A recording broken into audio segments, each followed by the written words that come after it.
Okay, this teaching is on I obey right away. I love this one because I have teenagers today and we still use the language that I taught them. This was actually part of their homeschooling curriculum that we got umpteen years ago, and it was talking about the obedience to parents. And so I love this. You study the horse and how powerful and how magnificent they are and all the different things that a horse can do, and that represents the child.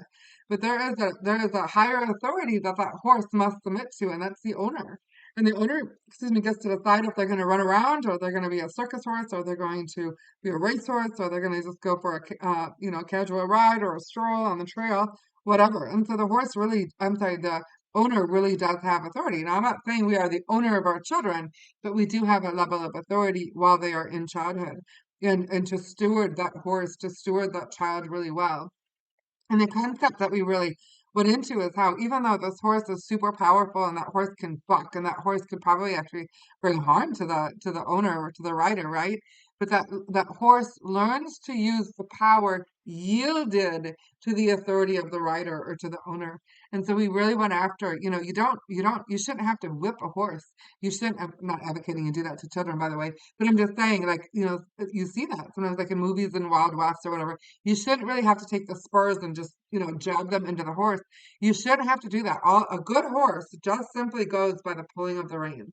The bridle, the bit in the mouth, and just a little bit of a pulling of the reins should be enough to be able to steer that horse. That's what's called breaking a horse in, right?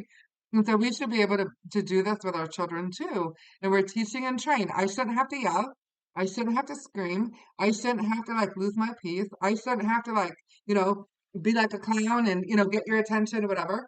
I should simply speak as your mother or as your father, and I should give you a command and it should be listened to. It takes time. It's a development thing for children. It's not an overnight thing.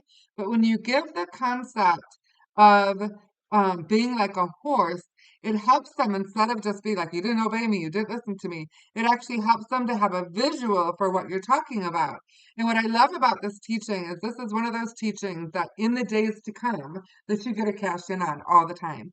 And so, how many times have you been in a public situation? So, in church, or school, homeschool group, whatever, you're with other people and you see your children doing something that you want them to come back into an alignment and you give them instruction or maybe they're not listening. Well, it puts you in a really hard position as a parent because you don't want to bring shame to them. You don't want to, have to correct them in front of other people or scold them or, whatever. And so when you simply just say to your child, you could say it in front of umpteen adults, you just simply say, I need you to be a horse right now. Come on, nobody else knows what you're talking about. It's kind of like code word for it. Get your brain in check and come back into an alignment of what I've asked you to do. It's so beautiful because it really protects the child. It engages the child's brain and it keeps you from losing your peace. And so this is absolutely a teaching that you can cash in the days to come. The other thing, and I've talked about this in other videos, but you are parenting in this age again, Second Timothy 3. Go ahead and read that again and see the different things, the spirit of the air, the spirit of the land that you are parenting against. And so teaching your children to obey fully and completely on the first time with a good attitude is actually something massively to go into to teach your children and to instill it because it's opposite of what the spirit is of the land, of the air, of the age, right? And so you're teaching children, no, I actually submit and obey, whereas the world is saying free for all, you don't have to listen, obey, or honor anybody. Well, we know that's contrary to how God has established and set up his kingdom, how he's designed children to be sons and daughters and not orphans. And it's obviously how he's set up his kingdom to honor and to obey his voice right away. And so, all right, so easy teaching, simply easy teaching. Come on, dads, when you guys are masters at play and joy, when you get down on all fours and you're pretending to be a horse and that your child is on your back and they're like having to steer and they're pulling you this way and then you purposely go that way, and come on, joy's gonna break out, right?